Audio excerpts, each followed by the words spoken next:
Freebox, vos Livebox, vos Artibox, j'en passe, c'est des meilleurs. Ben, vous avez quelque part, vous utilisez en fait un modem. Bon, en 1982, c'était ça. Internet, on n'en parle pas. Et ça permettait en fait à des sociétés qui avaient acheté des ordinateurs qui étaient stockés de manière centrale, par exemple à Paris, et leurs filiales qui pouvaient se trouver aux quatre coins de la France, de se connecter à distance en utilisant des réseaux dédiés.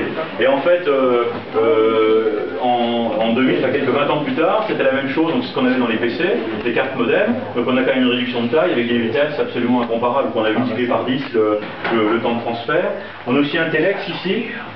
Le Telex, qui est Telex, hein, Telex.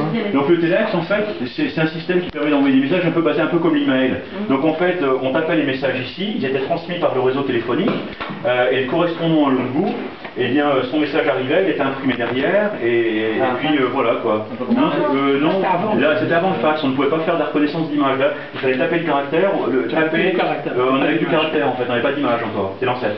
Et les fax datent même des années 40-50, et là on a un article de Sensélie qu'on a en bibliothèque qui vous explique un peu comment ça fonctionne, c'est un article de 1952 ça, et qui vous explique comment les premiers fax fonctionnaient quoi.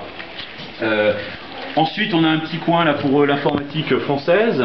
Donc, il y avait un plan donc en 1985, si je me trompe pas, donc d'informatiser en fait toutes les écoles pour apprendre en fait début 80, enfin fin 85, 86, dans IPT, en fait. Ouais. Et donc en fait, il y a eu un certain nombre donc, de concurrents sur le marché, donc entre Micronic, Excel Vision, etc. Et en fait, bon, quelle surprise, c'est Thomson en fait qui a remporté le marché, donc il y a un certain nombre de machines Thomson. Matra Hachette aussi, donc en fabrication française. Ça j'ai eu. Goupil Golf aussi, ouais. Donc Matra Hachette aussi, donc avec une petite série assez éphémère avec Alice. Ici on a une petite chose qui est amusante, on remonte un petit peu là, on redescend plutôt dans les années 50. Et vous avez tous entendu parler de Tintin, enfin des aventures de Tintin. Bon ben, dans Objectif Lune, en 1953, Hergé souhaitait en fait mettre un calculateur électronique, histoire d'être à la pointe de la technologie de l'époque dans ses aventures. Et en fait, il est allé chez IBM, place Vendôme à Paris, pour voir en fait à quoi ressemblait un calculateur électronique, et avait en fait dessiné l'ordinateur, enfin à l'époque le calculateur électronique, là-dessus. Donc ici vous avez donc la photo ici donc par rapport à un historique donc IBM, et vous avez ici donc des tubes donc de cet ordinateur là, donc de l'IBM 604 quoi. Ici donc dans la vitrine on a une petite collection ici donc de calculatrices mécaniques des années donc qui commencent aux années 1925-1930.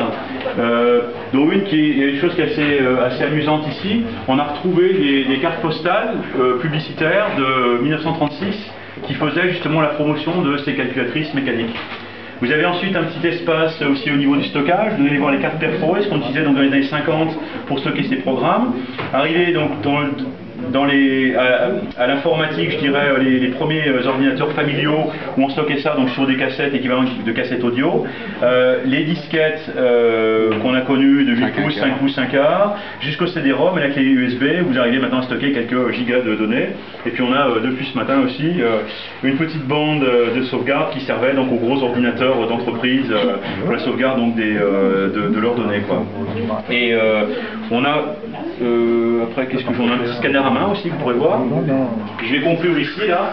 On a aussi ici c'est un petit peu l'historique de l'ordinateur, en fait, de la tablette numérique quelque part.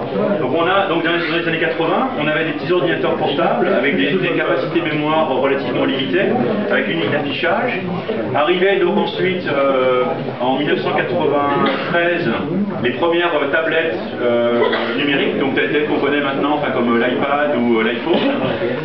Simplement qu'à l'époque on n'avait pas tout à fait les mêmes puissances machines qu'on a maintenant. Et vous avez en fait les premières tablettes aussi Apple. Donc ici on parle de l'iPhone maintenant. En 1994, Apple s'était déjà lancé sur le marché. Simplement, ça n'a pas marché en fait à l'époque quoi.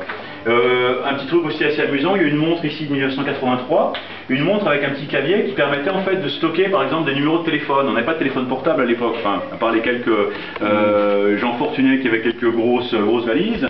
Donc en fait, plutôt que d'avoir son petit carnet, le petit gadget, c'était d'avoir la petite montre dans laquelle on faisait le stockage. On pouvait stocker donc 4000 caractères à l'intérieur, et donc à l'intérieur de sa montre. Alors que maintenant, en fait, on se sert plutôt de son téléphone pour regarder l'heure. Donc c'est des choses un petit peu amusantes, quoi. Donc voilà. Donc et puis bon, quelques petits appareils organisateurs personnels, en fait, des années 90. Donc voilà, je vous laisse visiter un petit peu, regarder un petit peu ce qu'il en est.